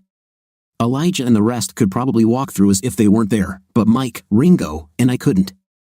I didn't think Elijah's lasso was big enough to cover all of us with horses and equipment. Elijah pulled out a long Civil War rifle with a scope that ran the length of the barrel. I didn't know where he hid it. I'll take care of it, he said. As soon as the gate opens, you guys will go in there and lure them out. Make as much noise as possible. Shoot to kill. Mike, Amos, and I will go into the building and do what we need to do.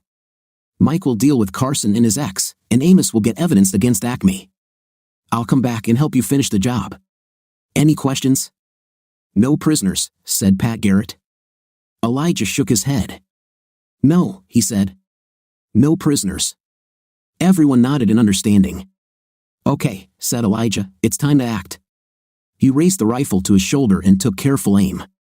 When he fired, I saw sparks fly up at the junction of the gate and the fence. When the gate opened, the other men rushed toward it, shooting. Alarms went off, and bright lights flooded the complex as men armed with AK-47s ran out to meet the threat. Elijah stayed back until they were sure everyone had left the building. We moved forward and entered the building through large double doors, which the men inside opened as they came outside.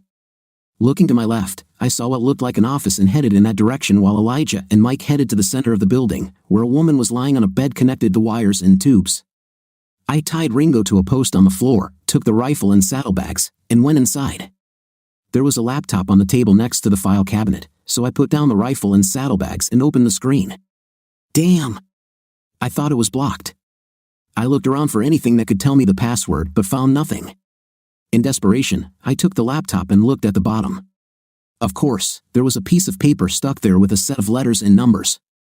I entered them and was surprised to find myself in their system. I quickly looked and saw several folders with documents, videos, and photos. I figured I didn't have much time, so I opened my browser, logged into my secure online FTP, and started transferring files. While this was happening, I looked through the file cabinet and found many folders marked Acme. There were tons of documents, DVDs, and flash drives, so I stuffed everything I could into my saddlebags. I waited and watched as the file transfer continued. I heard the sound of gunfire outside and hoped that I would make it before they returned. I looked out the side window and saw Mike standing next to the bed. Elijah had already left to join his group on the street. I could only wonder what was happening. As we approached the bed in the center of the building, I looked at the woman and realized that it was my unfaithful ex-wife, Gloria. She looked terrible, she had lost a lot of weight, and her face was gaunt. There were several tubes connected to her, and I could only guess what they were injecting into her. I hated what she did, but I hated seeing this even more. The big man stopped his horse and helped me down. I saw rage in his gaze. "You have two jobs, partner," he said. "First, you need to help your ex-wife transition. What she did to you was wrong, and she knows it. She's paying for it now and won't last long. She has already made peace with God, and now she needs to make peace with you. I know it will be hard, but you have to let her do it. If you don't do this, it will haunt you for the rest of your life. Remember, this is for your own good. Do you understand me?" I nodded. "Yes, sir," I said.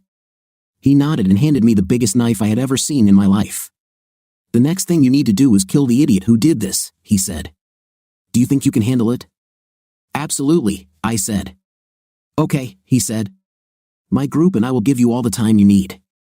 Don't lose this knife." I promised the guy who lent it to me that I would return it. "I won't lose it," I said. He got back on his horse and rode off in the direction we had come from. I turned to Gloria, her eyes lit up when she saw me. "Mike," she asked in a weak voice, "is that really you?" I nodded. "Yes, it's me," I said. "What happened to you?" "They're killing me, Mike," she said. "After I signed the divorce papers you filed, Doug said we were going to Europe to celebrate a big business deal. Only later did I find out that he was actually going to sell me into slavery. They brought me here and used me horribly for several weeks. Then they connected me to all this. Doug was very angry at you, and he took it out on me. He told me that you died. He said you attacked him, and security had to eliminate you." "Looks like we've both been duped," I said. "That's right, cuckold," I heard Doug say. I looked up to see him standing at the foot of Gloria's bed, a grin on his face. "How did you get here so quickly?" "You've just been released." "Least I will have to visit Judge Stone and thank him personally for this, you an idiot," I growled. "Remember what I told you the last time I saw you?" "Yes," Doug said, "something about killing me." "How do you do it?" "My guys are already dealing with these cowboys on the street, and will be back soon. I think you and Gloria will die together." I killed him, shaking. I turned to Gloria and sat down on the bed next to her. "Oh, Mike," she make a sound, "I'm so sorry about all of this. I became stupid, selfish, and greedy, and thought I could have everything. Don't be sad about me, I deserve it. I deserve a divorce. I deserve to die. All I ask is that you forgive me, please." I thought about what she said and what that other man said. I realized he was right. If I did not accept her attempt at reconciliation, it would haunt me for the rest of my life. This was the hardest thing I'd ever had to do.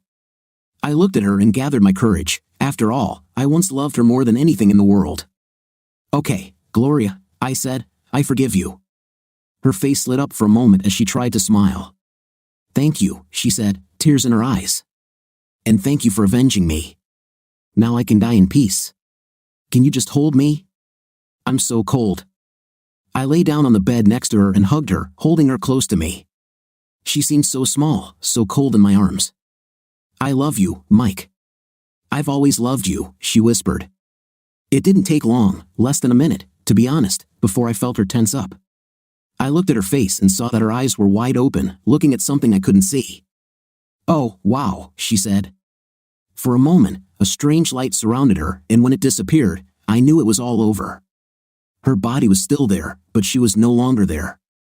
Her eyes were wide open, her pupils fully dilated, and she had a small smile on her face. I laid her body on the bed, closed her eyelids with 2 fingers, and completely covered her. Goodbye, Gloria, I whispered, hoping she had found her peace. At that moment, I heard Amos calling me from the other end of the building. Amos. I called. I watched the file transfer happen. I thought it would take forever. I looked out the office window and saw Mike standing face to face with someone I couldn't see. His back was blocking my view. After a while, I saw him sit down on the bed next to his ex-wife. Finally, the transfer was completed. I sent a message to Danny with the address where the files were saved. I also sent her the password and hoped that was all she needed. I turned off the laptop and put it, along with the power adapter, in the saddlebags. I realized that everything was ending on the street as the shots gradually died down. I grabbed everything and ran to Ringo. As soon as I secured the saddlebags, I turned and shouted to Mike, Mike. Let's go. He turned and ran toward me.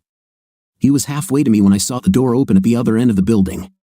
4 of Carson's men, armed with machine guns, entered the building. Get down! I shouted. Mike's eyes widened, but he stood and fell to the floor. Come on, Mike.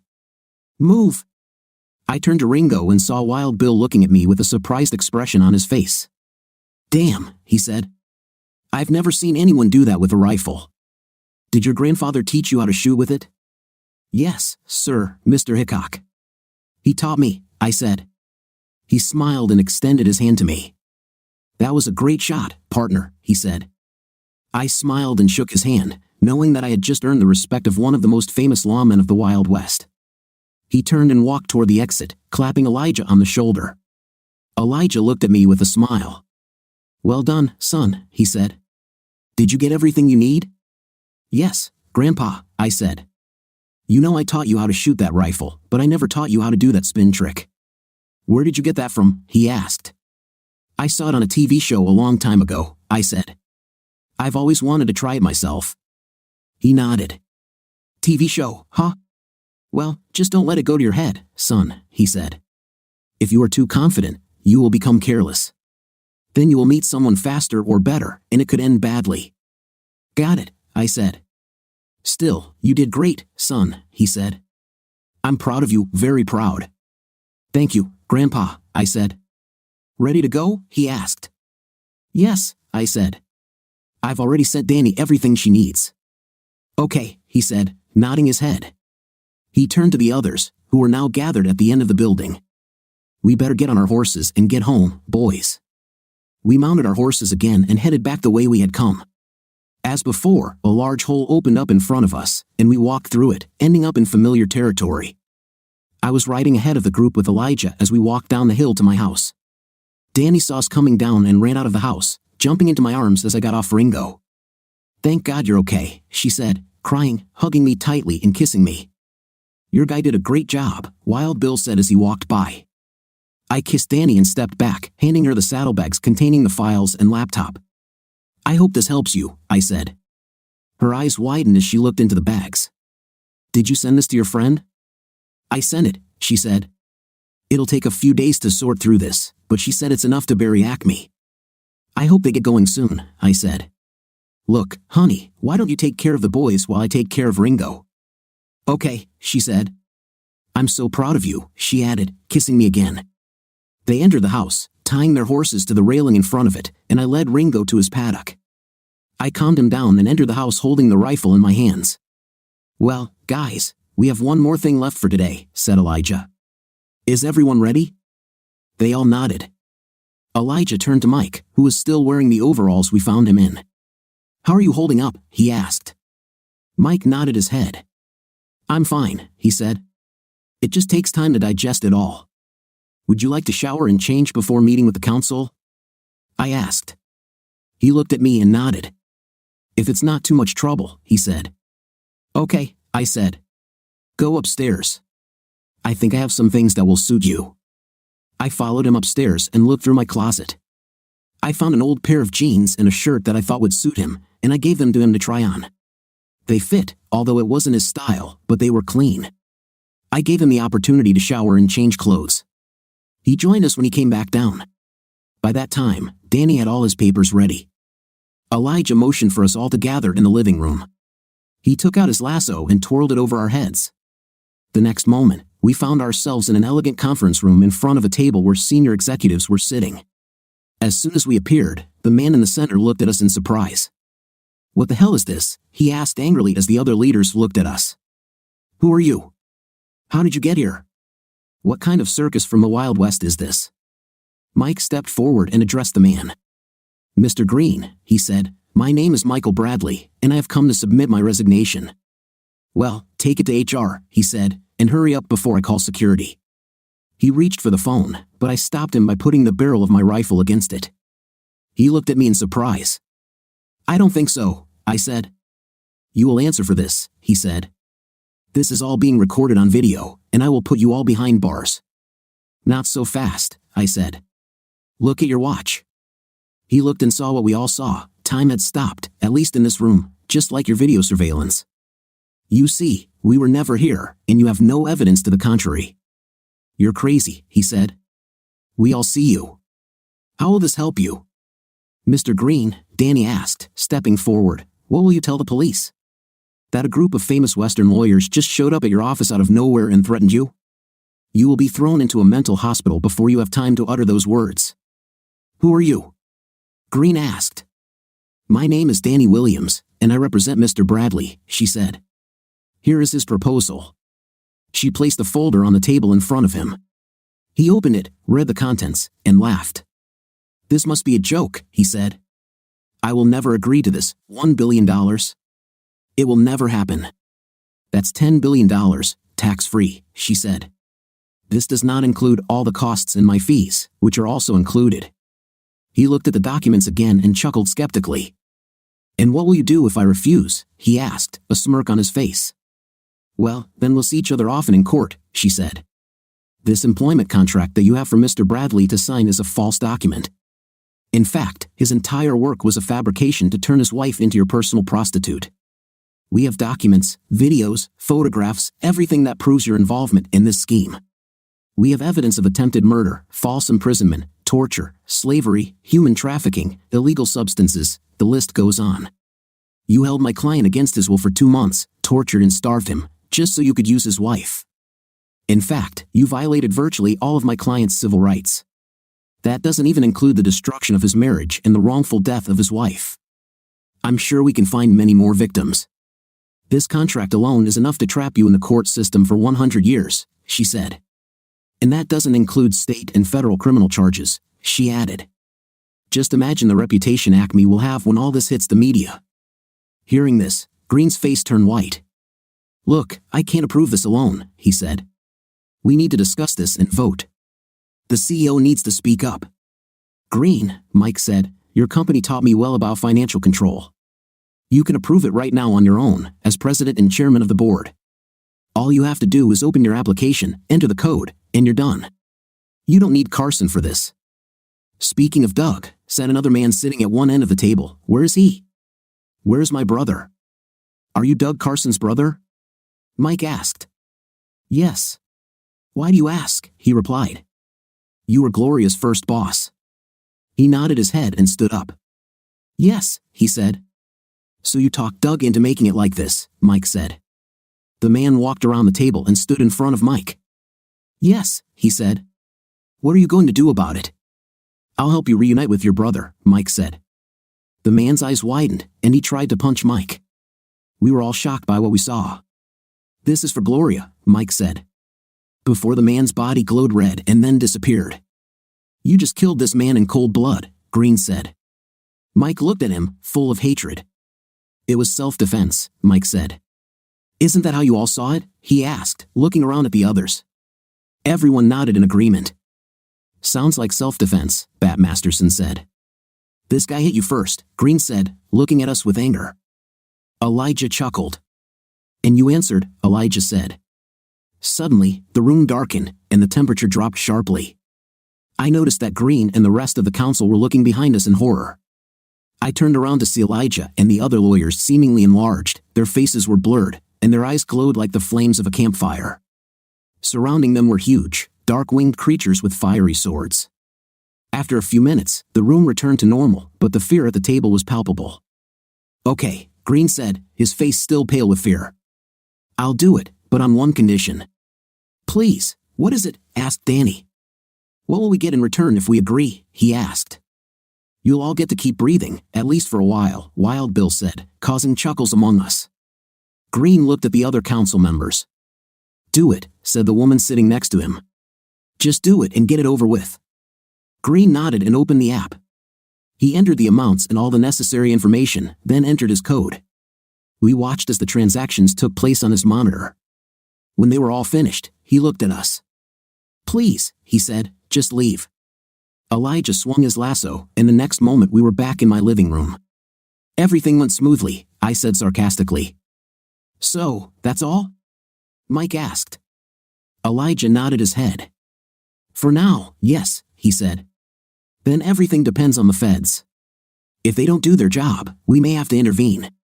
I think we're done for today. Just a minute, Danny said before they left. We all turned to her.